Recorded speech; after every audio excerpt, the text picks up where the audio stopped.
She was a young woman new to California, living in a tiny apartment with her 3-month-old baby girl. She was alone, afraid, and poor. She used to have a luxurious lifestyle as a fashion model, but those modeling years passed her by, and she had no higher education, no skills, and no backup plan. And Prince Charming, well, his violent streak is what caused her to leave New York. She looked into her baby's wide blue eyes and she said, I don't know what I'm going to do. I don't know how I'm going to do it, but I'm going to create a great life for us. I promise you. Today, that woman is an entrepreneur, a philanthropist, and a business executive, and I know a little bit about her because I'm Valerie Fitzgerald, and this is my story. Scholars can debate endlessly, is resiliency something you're born with, or is it something you can learn? How do you find your resiliency? I suggest 3 ways. Respect your past, find your purpose, and know your value. I had a really brutal physical and mental abusive marriage, which shook me to my core. And then, a few years later, I found love again. I thought we had this really deep commitment. After all, we were in love. But when I found out I was pregnant, I realized that what love was, wasn't. And when he told me, you're on your own, well, I walked away and never spoke to him again to this day. At that moment of having that baby inside me, a fierce fire was in my soul, and I was going to be a warrior and unstoppable. I would say to myself, don't settle, save yourself, over and over again.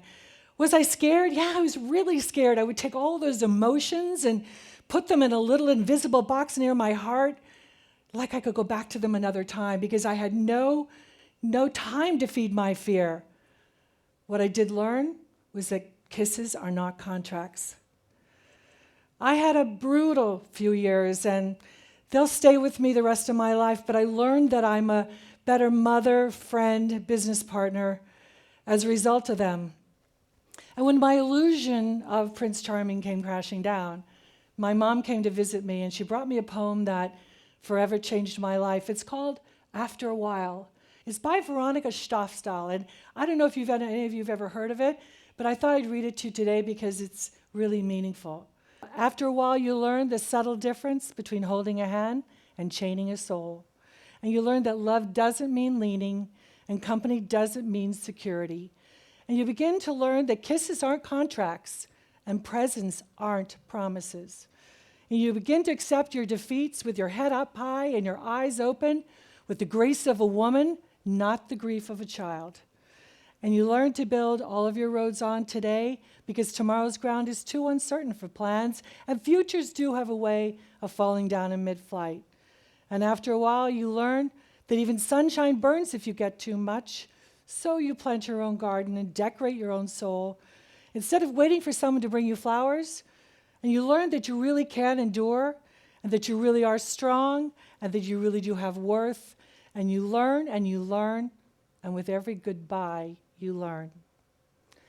You know, I realize that there are circumstances that come into all of our lives, and they seem to kind of stack up like we're just going to break. I call them stackers. These are unresolved issues and things that stack up over time. They get so tall, they kind of teeter, you think they're just going to fall over. What do you do when a stacker comes into your life? Do you deal with it? Do you face it? Or do you just let it fall over? You know, you have to know your basic primal priorities, because you've got to sleep at night. You've got to take care of yourself physically, emotionally, mentally, so that you're strong, because if you're strong, you can deal with anything else. Find your purpose. You know, whether it's a career, a job, a hobby, it's your attachment, it's your purpose. Find your purpose.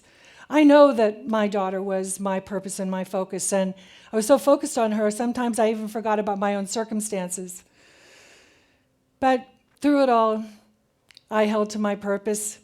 Even though I was making decisions that were flying through the fire every day, I just came right back to that purpose. You know, there were times when we would go in my broken down little Volkswagen, and we'd have to drive far away to go get diapers and formula on sale. And I was so determined and so focused and broke but truthfully, we were so happy. But I had to figure out how I was going to financially support us. So a friend of mine said, why don't you go into real estate? And I said, okay. So I was trading hours with my next door neighbor, and she'd watch my baby so I could go to school at night. And when I got my license, I would take her with me, and she slept under my desk. And then later, when I had some showings, I would take her with me, and I would just say, oh, my babysitter was sick. But I didn't really have a babysitter. We made it work, and there were tough times, and it was really challenging. And there was a time I remember that was so important that if this deal came through for me, it would have changed our lives. So I took her with me, and we went to this meeting. It was at my client's house, and I had some toys with her, and she was playing just a couple feet from me. And all of a sudden, she fell in the pool. Well, I jumped up, dove in that pool, suit and all, picked her up, and she's looking at me, giggling and laughing. She's laughing. So then my client gave me his son's T-shirt and boxer shorts to change into. I went back to the meeting with a smile on my face and went home when it was all over later and got in the shower and just cried.